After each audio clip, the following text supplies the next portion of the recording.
Birleşmiş Milletler özel raportörleri Uygur çocukların ailelerinden zorla koparılması ve onlara Çin Komünist Partisi yatılı okullarında Uygur karşıtı eğitim verilmesini kınayan ortak bir bildiri yayınladı. Azınlık sorunları özel raportörü, kültürel haklar alanı özel raportörü ve eğitim özel raportörü Çin'in Uygur ve diğer Türk Müslüman çocukları ailelerinden zorla ayırıp onları asıl amacı etnik ve dini kimliklerini yok etmek olan yatılı okullara gönderme uygulamasını kınayan ortak bir bildiri imzaladı. Raportörler onların yapay yetimler haline geldiğini söyledi.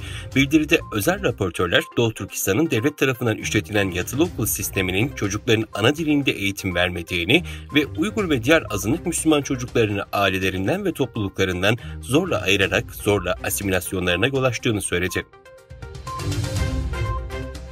Çin'in ömür boyu hapis cezası verdiği ünlü Uygur akademisyen kızı Akida Polat, yetkililerin annesine merhamet göstermediğini söyleyerek dünyanın dört bir yanındaki akademisyenlerden destek talebinde bulundu. Uygur folkloru üzerine kapsamlı yazılar yazan önde gelen akademisyenlerden biri olan Davut, Çin'in işgali altındaki Doğu Türkistan'da geniş çaplı baskısına maruz kalan 1 milyondan fazla Uygur ve diğer Müslüman Türk halkından biri. Şu anda Amerika Birleşik Devletleri'nde yaşayan kızı Akida Polat, Ajans France Presse, annesinin dünya çapındaki üniversitelerdeki akademisyen arkadaşlarının Pekin üzerinde baskı oluşturmaya yardımcı olabileceğini umduğunu söyledi.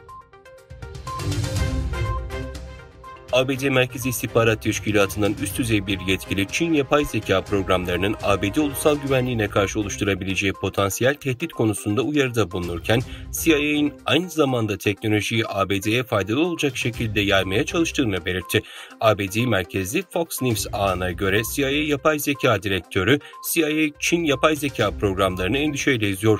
Pekin bu alanda her yönden büyüyor ve gelişiyor dedi.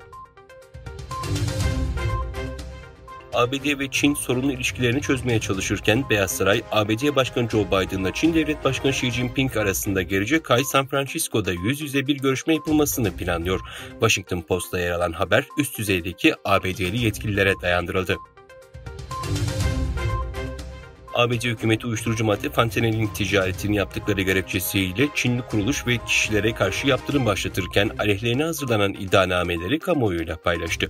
ABD Adalet Bakanı gazetecilere dün yaptığı açıklamada "Bugün ABD hükümeti adına bir mesaj iletmek için buradayız. Amerikalı insanları fentanille zehirlemekten kimin sorumlu olduğunu biliyoruz," dedi. Adalet Bakanlığı 8 Çinli şirket ve 12 çalışanı aleyhine hazırlanan iddianameleri de kamuoyuyla paylaştı.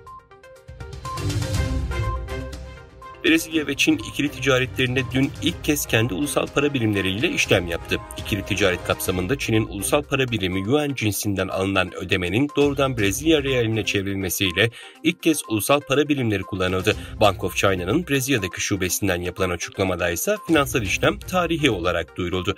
Açıklamada işlemin Çin'in Şangay kentinde temsilciliği bulunan Eldorado Brazil isimli şirketten kağıt hamuru alımı için yapıldığı kaydedildi.